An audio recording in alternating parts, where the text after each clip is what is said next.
Messi's future at Barcelona has been questioned of late, hasn't it, considering some of his outspoken posts on social media. And let's not forget, he can leave at the end of the season on a free. This is what Quique Setién had to say, though, about his star man and whether or not he'll stay at the club. I don't think what has happened has made a player like Messi rethink whether or not to stay at the club. I'm sure he will finish his career at the Camp Nou. Sid Lowe is exactly what you would expect his coach to say, I suppose. Yeah, of course. And actually, in fairness, it's what Messi keeps saying as well, because however much we become aware of this clause that means he can walk away for free, however much the idea never gets completely taken out of our heads, Messi himself repeatedly says, look, I want to continue. The threat is there, and it's helpful for the threat to be there because it puts pressure on the Barcelona board, it puts pressure on the club to build a significantly good team around him, and one good enough that he can win the European Cup again, which he's absolutely desperate to do before he retires. But I think Messi is well aware now that his legacy will be partly built on being a one-club man, partly built on seeing out his entire career at Barcelona, and with the possible exception of Newell's Old Boys, which I actually don't think is anything more than a kind of a romantic ideal in the back of the mind, which won't happen. I just don't think I don't think it does anything for him now to walk away, however bad things get at Barcelona. That said, they are getting pretty bad.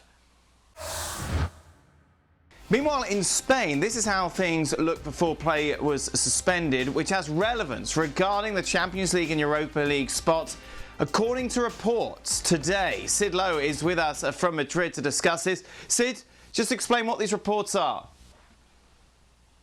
It's very simple, really. What's happened is that the Spanish Football Federation has said that if they reach the point at which the season cannot be continued, and that they have to apply to UEFA and say to them, right, these are the teams going into European competition, that what they will do is they will apply the current league table. In other words, as you've just pointed out, Atletico Madrid wouldn't be in the Champions League, Barcelona would be in there with Real Sociedad, Sevilla, and of course Real Madrid.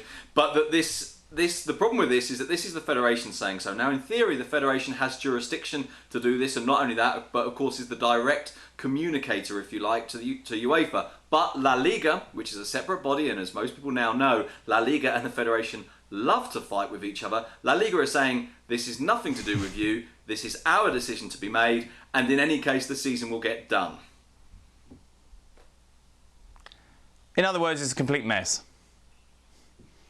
Well, it is a complete mess, and we're in a very, very difficult situation in Spain now in terms of what happens with football, because you've got La Liga and the Federation who really dislike each other. But not only that, but the league said, I think it's 3 days ago now, that they were no longer going to get involved in conversations with the Federation. They were just not going to talk to them. So there's a problem between the league, the Federation, the Players' Union, and it's going to be very, very difficult, I think, now to see solutions, genuine solutions, be put forward. And in particular, I think it's going to be very difficult to see genuine solutions get agreed by everybody. Thanks so much for watching ESPN on YouTube. And for more sports highlights and analysis, be sure to download the ESPN app. And for premium content and live streaming, subscribe to ESPN Plus.